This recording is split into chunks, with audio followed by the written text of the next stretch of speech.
आमच्या प्रिय बंधू बहिणींना येशूच्या नावाने आमचा नमस्कार. सर्वे सरसंगे सकाळ हा कार्यक्रमासाठी तुम्हा सर्वांचे स्वागत करत आहे. आपण आता पाहत आहे येशू ख्रिस्ताने म्हटलं, तुम्हाला कुठलाही गोष्ट अशक्य होणार नाही, सर्व गोष्ट शक्य होणार. कारण अशक्याला शक्य करणारा प्रभू येशू आमच्या बरोबर आहे. त्याने अशक्याला शक्य केलं. या जगामध्ये पापाला मिटवण्यासाठी कोणाला शक्य नव्हतं, पण येशू या जगामध्ये मानव म्हणून आला आणि कल्वरी क्रूसामध्ये त्यामुळे सर्वांच्या संपूर्ण जगांच्या लोकांच्या पाप आपल्या अंगावर घेऊन आम्हा सर्वांना देवापाने क्षमा तारण मिळवून घेतलेलं आहे. आज हे वचन पाहूया. तुम्ही रोमकरांस पत्र त्याच्या 8 अध्याय 37 वचनामध्ये, नाही या सर्व गोष्टी ज्यांनी आमच्यावर प्रीती केली त्याच्याद्वारे आम्ही अत्यंत विजयी आहोत. कुठलाही गोष्ट असू दे, काय गोष्ट, मग ख्रिस्ताच्या प्रीतीपासून आपल्याला कोण विभक्त करू शकेल? संकट किंवा आपत्ती किंवा छळ किंवा दुष्काळ किंवा नग्नता, धोका किंवा तरवार, काय कुठलाही गोष्ट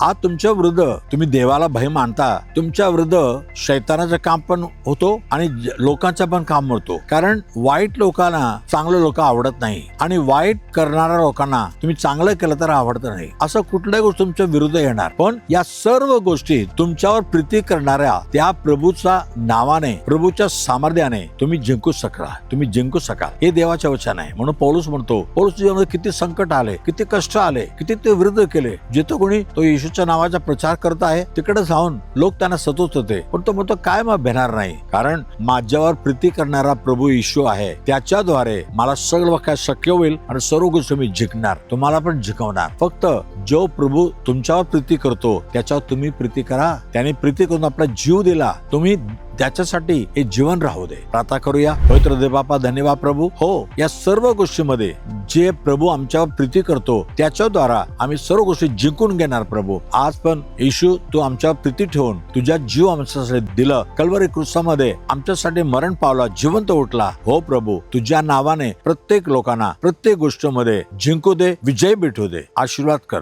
येशूच्या नावाने. आमेन आमेन. God bless you. उद्या सकाळी पुन्हा पाहूया. आमेन.